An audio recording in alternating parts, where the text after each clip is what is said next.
This is Wrestling with Wrestling's Past and Present. I'm Tim Kirk. And I'm Roland Pulis. And we have made it to episode 27. Today's topic is Super Showdown 2018. Went down just about a year ago today. Yeah, it was June 7th, so Sunday. So this will drop on Saturday. It's the one day before the 1 year anniversary of what was billed as a once-in-a-lifetime spectacle for the Undertaker and Goldberg, which kind of didn't work out so well. Yeah, well, we're going to save that for the end of the show, but needless to say, that was not a classic match by any means. Well, and I think the worst part is that the WWE was kind of screwed because they saved that for last. So, the fans were all hyped for it, and then, as some of you know that may have seen it, I mean, we'll get there, but it didn't live up to the hype that they billed it for. No, certainly did not. So there was 10 total matches on this card. We have one pre-show match, 9 on the main card. So let's get right down to it. Your pre-show match was a tag team match. The Usos getting a win over the Revival. Say yeah. Yeah, cool theme song. One of the best theme songs in the business. Well, I guess former theme song. Yeah, I don't think WWE is going to let them take that with them to AEW. No, I don't think so. They wouldn't even let them take their names with them. So, not that they wanted their actual names, but they couldn't even be the same group. Nope. Yeah, they're FTR now in AEW. This match went about 7 minutes and 15 seconds. Two really talented tag teams. The Usos have been around for what seems like forever, and the Revival, one of the better tag teams there is wrestling wise. Definitely underutilized in WWE. So hopefully they can let their star shine a little bit in AEW. Yeah, and I don't understand how you have a team that's as sound as the Revival, how you can't find something for them other than the fact that it's bad writing and lack of creative vision. Because, like you said, the Usos, they've reinvented themselves a bunch of times, but I don't think the Revival would have had any issue had they had something good for them, because they were that good in the ring. And it's unfortunate. I mean, hopefully, in AEW they'll get the chance, which it seems like every star that goes has a good chance to shine. And part of that is they get more creative freedom. Mm-hmm. So that kind of will help them, because they were nothing but hindered by the WWE's crappy writing and bad creative. Yeah, and I mean, there was rumors for almost like a comedy act. So definitely underutilized and misused in WWE, that's for sure. Well, and the last thing they tried, did you see the drawings of what they wanted them to wear? Oh yeah, they look like something straight out of Aladdin. It was horrible. I don't know. They're two very talented, old school throwback guys that it's unfortunate they couldn't have found something to do with them. So we get started with the actual show here, kind of in a big way. You have a singles match for the Universal Championship. Seth Rollins is your champion. He's going to get a win over Baron Corbin in about 11 minutes, 15 seconds. I thought this was a good match to open the show. Definitely noteworthy to open the show with the title match. I thought the finish was kind of creative here, where Baron Corbin, throughout the match was getting into it with the referee. And at the end, the referee kind of pushed back on Corbin, got into his face a little bit, and that allowed Seth to roll him up to 1, 2, 3. So I thought that was a decent match. Definitely a good way to open up the show. Yeah, I mean, mind you, the Monday before this, Rollins was decimated by Brock Lesnar. So he came into it banged up, he had taped up ribs, and Corbin exploited that the whole match. And yeah, it was a nice finish that was believable. It wasn't Corbin kicking up him for 20 minutes and then somehow Seth Rollins mounts a comeback. He didn't mount a comeback. He just got lucky and rolled them up, and that was the perfect way to do it. And speaking of Brock Lesnar, he had vowed to cash in his Money in the Bank, and I know that Tim and I discussed this a little bit before we started recording. I forgot how funny it was to have Brock Lesnar come out and Paul Heyman trips getting into the ring. Yes. and it stops the cash in, and I love the look on Heyman's face as he's laying there right before Rollins low blows Lesnar.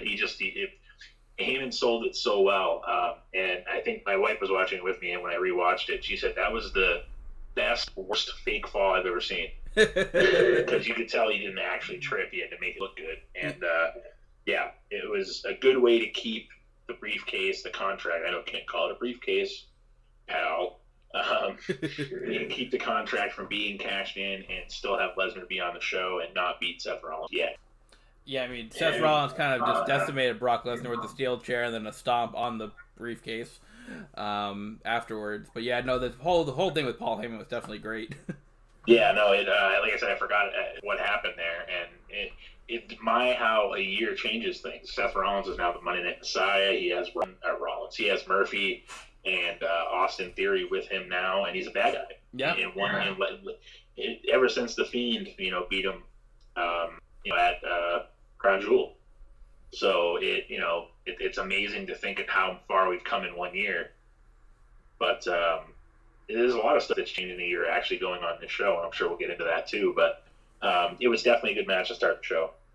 Absolutely. And then your next match, you have the Demon Finn Balor getting a win over Andrade. This is for the Intercontinental title. Finn Balor's coming in as the champion. About 11.5 minutes this match went to. This match was a sleeper match for me. This one I thought was really good. I mean, two talented guys. There was a DDT off the top, which I thought was pretty cool. Finn Balor hits the coup de grace to get the win, but I actually really enjoyed this match. Yeah, and again, how things have changed. A year ago, Finn Balor was the Intercontinental Champion, and now he's on NXT, which I'm not saying is a bad thing. It's just a major change happened with him too, and I think a lot of that has to do with WWE having NXT on USA now. So they had, I think you're going to see more of that. I mean, you see Charlotte being there now as the NXT champion, but she's still coming out on Raw. Yeah. And SmackDown, and wherever she wants, which is kind of interesting. I don't even know what brand she's supposed to be on anymore, to be honest with you. She should be on NXT if she's the NXT champion, but the moot point. But yeah, no, it was definitely a sleeper match. I think it was probably maybe a tie for the second best match. I mean, we'll get into that, but I think that this match was definitely and Andrade, I think, doesn't get a lot of credit sometimes. I know the language barrier sometimes with him, but I mean, he's a really good wrestler, and he can wrestle any kind of style with just about anybody. So it was definitely a great match. And the theme of change kind of continues with our next match. You have Shane McMahon with Drew McIntyre here getting a win over Roman Reigns, about 9 minutes and 15 seconds. There's kind of a ref spot towards the end of the match, which allowed Drew McIntyre to hit the Claymore kick on Roman and allows Shane McMahon to get the win. I'm always going to like this one because Shane McMahon's in it, so I'm kind of, not objective here. You are a Shane McMahon mark. I am. Yes, I am. And proud of it. Yeah, I mean, I'm not saying there's anything wrong with it. You're a Shane mark just as bad as you're a KO mark, but just as bad as I'm a Shawn Michaels mark. That's right. It is what it is, But this match was pretty good. I mean, Shane is a really good wrestler. I mean, you don't think of him as a good wrestler, but he definitely can hold his own in the ring with anybody, especially somebody like Roman Reigns. So, I fully enjoyed this one. Think of since Shane came back, the people that he's wrestled. Mm-hmm. I mean, he's had matches with KO. He's had matches with AJ Styles. He's had matches with Roman. He's had matches with The Undertaker. He coming back to the WWE, he's had nothing but The Miz high-profile matches. Yeah. And he performs every single time. And he's not a trained wrestler by any stretch of the imagination. And he always seems to get it done. Like I said, I'm not the mark for him, but I like Shane. And I think that he definitely, when he's in a match, he may not look as fluid as a trained superstar, but he is definitely never, in my opinion, not overperformed in matches. Like you said, some of the stuff he does, you don't see regular wrestlers doing it. I think that's part of it too. He has almost no fear. Yeah. Like the bump he took off the cell with the Undertaker. They had Foley did that before, but he got thrown off. But you got to remember, Foley was a little bit bigger bodied. And he was a trained wrestler, so he's taking a bunch of bumps. And Shano just gets up there and dives off like it's nothing. I know they had the under the table padded and all that stuff, and I'm kind of getting off track. But you got to appreciate a guy that is not a trained wrestler busting his ass in matches like that for the fans. Absolutely, definitely not scared to try something. He's got a set of coconuts on. I'll tell you that much. Yes, he does. Next up, we have Lars Sullivan getting a win over the Lucha House Party in a 3-on-1 handicap match. Does anybody remember Lars Sullivan? Anybody? Yeah. Anybody? Well, he got into some trouble. Which we won't get into that here. But so I'll be the bad guy and talk about it a little. I won't go too deep. He first got injured. That was whatever that happens, and then he made some remarks that were homophobic. I guess was the best way to describe it. And then it came out that he may have been in some homophobic tapes when he was younger. Yep. Some not homophobic, but homoerotica type style tapes that they found from his younger days. So. I don't know if we'll ever see him again, and it's too bad because he had a very marketable look, but it seemed like they didn't know what to do with him. Yeah, and he's also suffered with a lot of mental health issues in the past too, which which kind of hurt his career too. So so he just kind of snake bitten a little bit. It seems like. Yeah, and he had the mental health thing before he actually came. He had come back, or was on his way to come back, and then that's when all he made a mistake of saying stuff he shouldn't have said. Mm-hmm. And then, like I said, it was revealed by somebody just happened to find it. I don't know where you go to find that stuff, but it from what I saw in the still photos, it looked a lot like him. That's all I can tell you. He had more hair and he was younger, but it seemed to be him. So again, not gonna try to say anything negative about that, because whatever, it's your own choice and whatnot, but it's just ironic that he said stuff he shouldn't have said about, gay people. And then, it was not a very good look, put it that way. No, definitely not. And I wouldn't blame the WWE for distancing himself from him anyways. Like I said, I don't even know if he's technically under contract anymore. I think he is, but we haven't heard anything from him in just about a year. Yeah. Really, it's been a while. Next up, we have a match between definitely two future Triple H is a Hall of Famer. Randy Orton, definitely a future Hall of Famer. Clash of Legends here. You have Randy Orton getting a win over Triple H in about 25 minutes and 45 seconds. This was probably the match of the show, if I had to pick one. I know we have a couple more to get into here, but... definitely. I'll cut you off. I'll 100% agree with you. This was the match of the show. Yeah. It was fantastic. Yeah, so much back and forth, a lot of false finishes. Randy Orton teased doing the punt at one point. Just not enough good things to say about this one. It did not you had the main event that way under performed. This match, it did not underdeliver at all. This match was fantastic. All the between two of, like you said, arguably maybe the greatest to ever do it, especially in the WWE anyways. I know Triple H was in WCW for a cup of coffee before he went to WWE. yeah, terrorizing. That's a horrible name. But it's hard. Any Triple H match, I guess I don't know if there's a bad match. The poor guy, his first match in the company was when the Ultimate Warrior came back and he got squashed by him. So obviously that was probably the worst match he was ever in, but it's also a WrestleMania match with the Ultimate Warrior. Yes. So you can look at it one of two ways. And Randy Orton, think of all the trouble he's been in when he was younger and how he's persevered.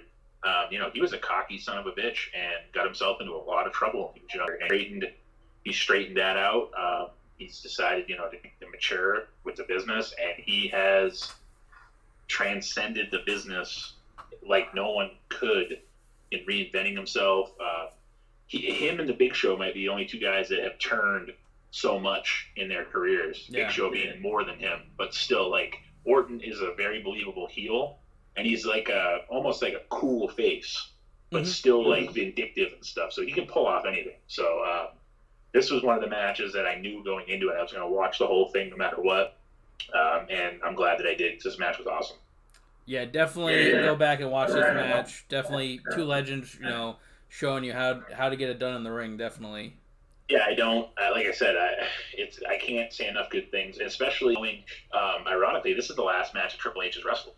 He has not wrestled one since. Yep. And he just faced Batista at WrestleMania prior to this match after tearing his pec in November, I think it was. Wrestled that match with DX against the Brothers of Destruction.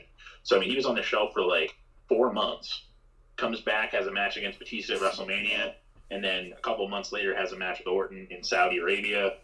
And it's amazing that the shape he keeps himself in at 50 to be able to go out there and do it. I mean, obviously he's slowing down. There's a lot more going on behind the scenes now with NXT, plus the virus and all that stuff. So it's probably a good thing that he didn't have anything going on for this year at WrestleMania, because he was one of the brainchilds behind the Boneyard match.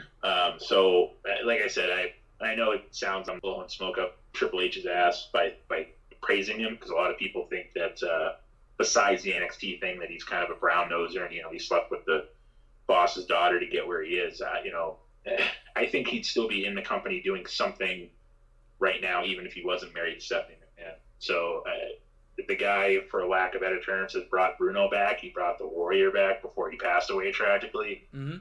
Some of the stuff he's done for the business, or for the fans of the business, it's a very thankless position for the stuff that he does sometimes. So when he gets to go out there and perform, I know this is kind of long-winded, when he gets to go out there and perform, you have to appreciate it even more, because he does so much behind the scenes. He must sleep about as much as Vince McMahon does, which is like 2 hours a day. And I don't think he gets enough credit for putting talent over. Like, I think he gets a bad rap that he's always positioned himself in these main event positions. But if you look at the spoof that they did at his 25-year anniversary thing, and they counted all of his WrestleMania losses. Yeah, he only has like 3 wins at WrestleMania or something. That just proves to you that he is willing to put talent over. I mean, here's a perfect example. He got Randy Orton over. Not that Randy Orton needed to get over, but he's willing to put these talents over, and for some reason he still gets a bad rap, and I don't quite understand. I mean, he loses a lot for a top guy. Well, and Cena gets the same rap, except the difference is Cena doesn't lose much. Yeah.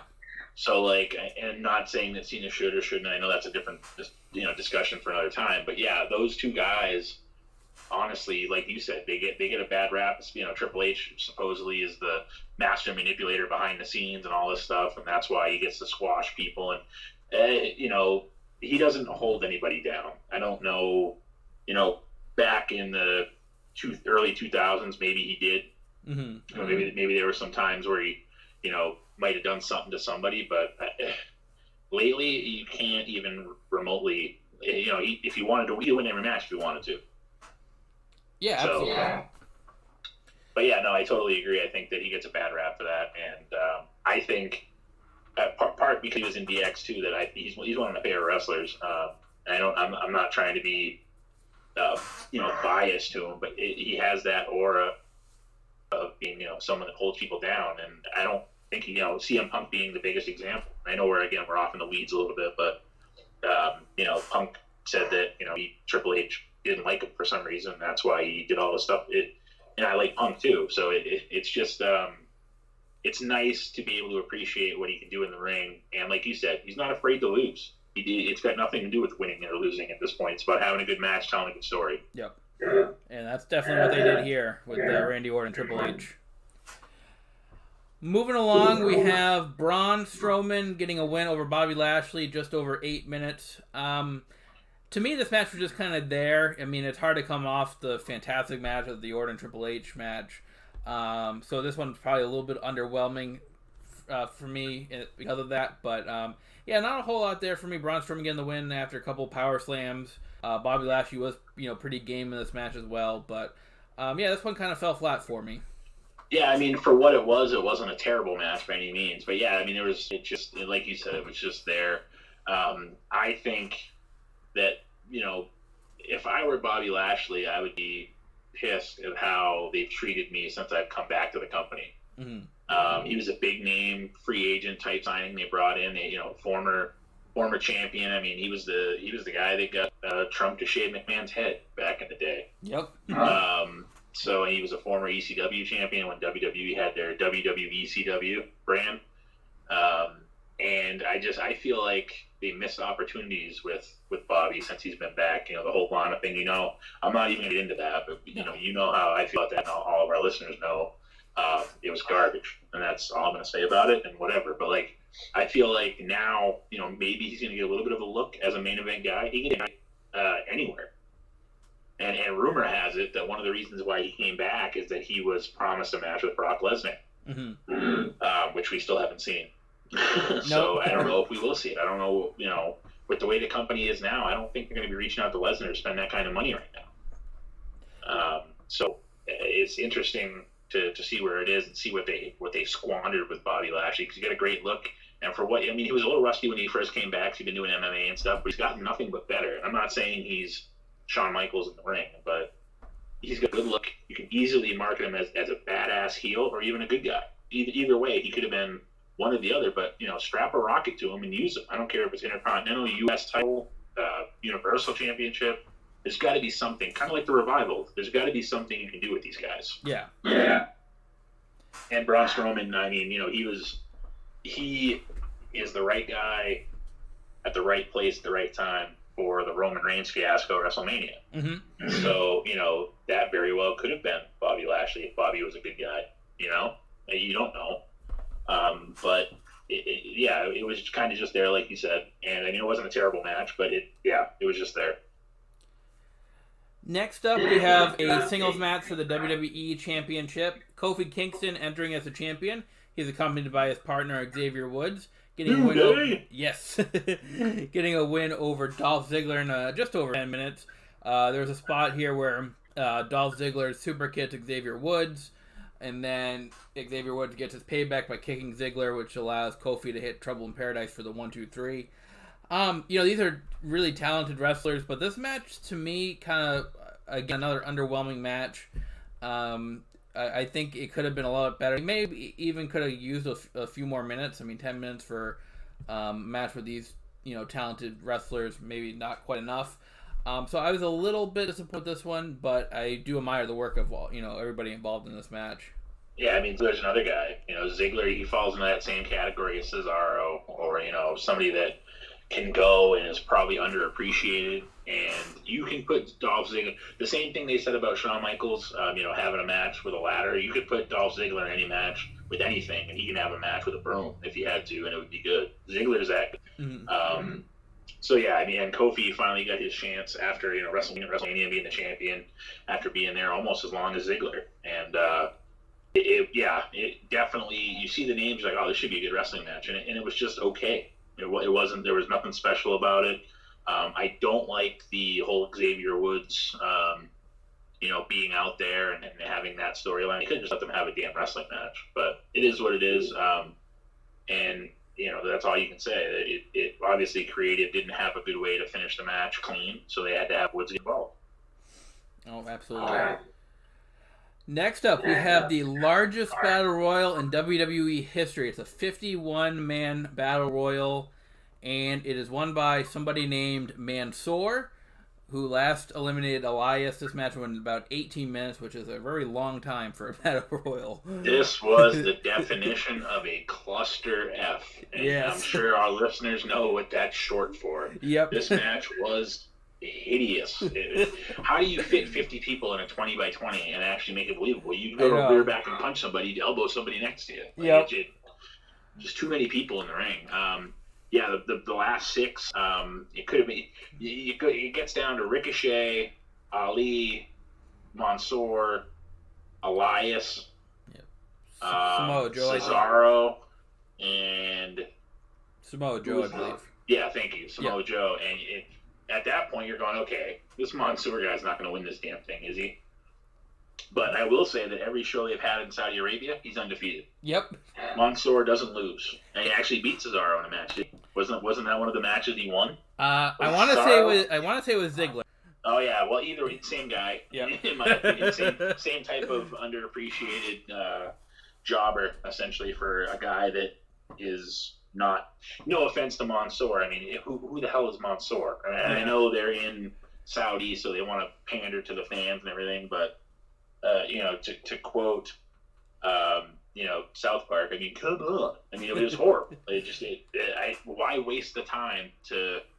And it was a good feel-good, thing for Saudi. But have that on the pre-show of the dark match, so nobody has to see it but the fans in Saudi, because the fans across the states probably couldn't give two craps about Mansoor. Mm-hmm.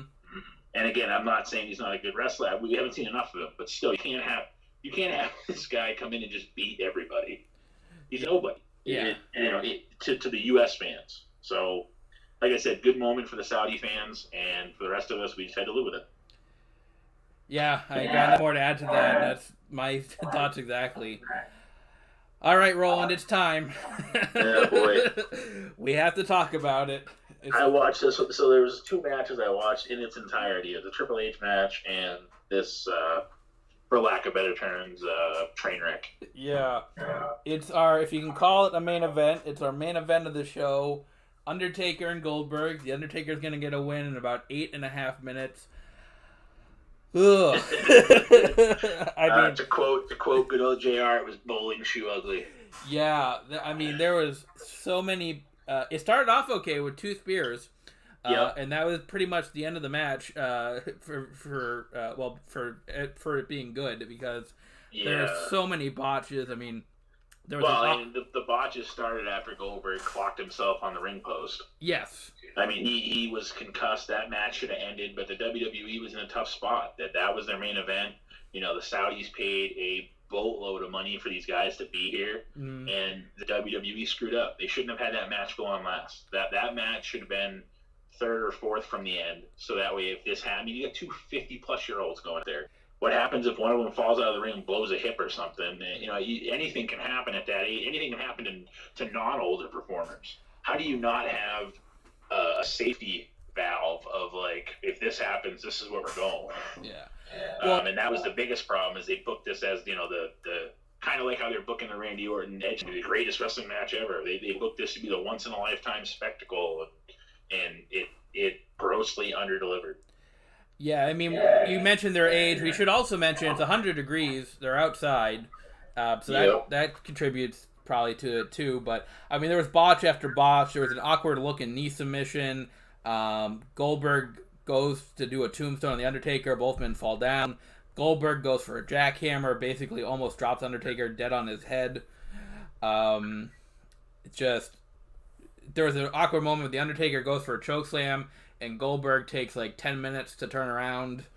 It was funny to think that the first chokeslam was the better of the 2. Yeah, it was. But after the botched tombstone, so I think the finish of that match was supposed to be Goldberg going for a tombstone, and that special reversal, how the Undertaker flips and they upright each other and then he drops him. Yep. I think that's what they were supposed to finish with, and that's how Goldberg goes to pick the Undertaker up, and then he goes to lean back to give the Undertaker a chance to flip him, and he just falls right on his back. Yeah.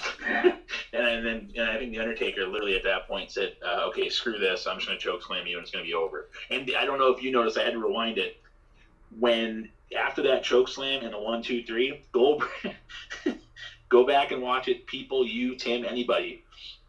He pins him, and Goldberg picks his own leg up and leaves it up in the air like the Undertaker's hooking it. The Undertaker never touches his leg. His arms are in front of him. It's hilarious. Goldberg's like out on his feet, the whole match. And yeah, Goldberg, go back and watch it. Goldberg literally has his leg up, like grab my leg, grab my leg, grab my leg. As they're counting 3, his leg's just there, and it was never hooked. Yeah, and that was a second choke slam. I mean, that second choke slam, he got about 2 feet off the ground. Yeah. It was a free. He fell further on the botched tombstone right before that. Yeah. Which is sad. Hey, little known fact, I was looking up stuff about Mansoor while we were discussing this, and he was actually trained by Dory Funk Jr. Oh, wow. Yeah, again, little known fact. But, back to this trainer. It was, the Undertaker, his entrance was good, and that was the best part of the match. It's unfortunate that, Goldberg was probably somewhat already concussed. He was bleeding on the way out because he headbutted Orton. Yep. And that didn't help. So that probably scrambled up the eggs up there a little bit. And then he goes out and drills the old ring post. And, good times. Yeah, not a good match. I remember posting it when I watched it on my personal Facebook. I said, this is probably the worst match I've ever seen. And I'm not one to criticize matches, I mean, obviously I do it on this podcast, but I'm not one to say that this match was horrible, it was awful, the worst match I've ever seen. I'm not one to go into that far. Right. I think this one was deserving of that because it was just so bad. But, I mean, Goldberg was concussed in the match, and it was 100 degrees, so, I mean, you got to cut him a little bit of slack. But I mean, it was awful. Well, and that's why the Undertaker came back at SummerSlam to fight Ziggler. Yeah, because he felt like he owed the fans, and he didn't. If that was going to be quote unquote his last match, we've seen that in the last ride, chronicling the last 3 years of his career. He didn't want to go out like that. That match was just as bad. It was actually worse than the DX match. Did you see the episode where they were talking about that match? And Triple H says at one point, I look up and Sean. It looks like Sean punches Kane's head off. Yes. It falls off. So it's unfortunate that it happened the way that it did, but WWE should know better than putting that match on last. Yeah. You should have had something else just in case that did happen, and you could have, pulled an audible and had something at least so the fans didn't go, wow, that was totally worth the 4-hour wait. I am... And while we're at it again, not to change the subject, but Mon, so we were both right. In 2019 Crown Jewel, he defeated Cesaro. And then in the 2020 Super Showdown, he defeated Dolph Ziggler. Oh, okay. So we were both right. Same guy. Same guy. Yeah. Anyways, I just wanted to look that up. I could have swore he beat Cesaro at some point too. But we were both right, so that worked out good. But 10 years ago, Ziggler. 10 years ago, The Undertaker and Goldberg would have been a fantastic match. Yeah. Last year, they're both over 50. Both are well past their prime. They're both part-timers at best. The WWE should have found some other way to do this. It makes you think you want to see the Undertaker Sting match, and it's probably never going to happen. Now, if we know that Sting is not affiliated with the WWE anymore. Mm-hmm. But it makes me wonder, man, if I see that, is it going to be like the Goldberg Undertaker match? Yeah. I don't want to see that. Man. No. And that right there just proves the point. I don't ever want to see another match like that. No, definitely not. I'm looking forward to Undertaker's thoughts, though. They're going to cover this in the next episode of The Last Ride, which is coming out next week. So I'm looking forward to seeing, the Undertaker's real reaction to what happened. I mean, you could just see he looked totally pissed after the match. You could just look at it. It became a meme on Facebook and on social media and everything. Yeah, and speaking of next week, we have, along with our episode next week, we're going to give our Backlash the pay-per-view, the preview of that. And that the Last Ride follows Backlash. Yes. So that episode 4 will drop right after Backlash. Yes, absolutely. Yep. So that's coming. Yeah, we're going to give you our prediction for Backlash next week. We're also going to talk about King of the Ring 1993, the very first King of the Ring. So we're going to do in the past and present format again for you next week, kind of going back to our roots here. And it's nice to be able to do a show that was, think about how long, some of the names on that show just off the top of my head. You got Bret Hart, you got Bam Bam Bigelow, you got some good names from back in the day. And that was the first ever King of the Ring, and that was 27 years ago. Yes. I mean, I was like 2.5 years old when that show came on, so I'll be interested to go back and watch it. Yep. So that is coming for you next week, King of the Ring 1993, and our Backlash. So tune in for that episode. Everybody have a fantastic week. We will talk to you again next Saturday. Until then, I'm Tim Kurt. And I'm Roland Fulis. And this is Wrestling with Wrestling Past and Present.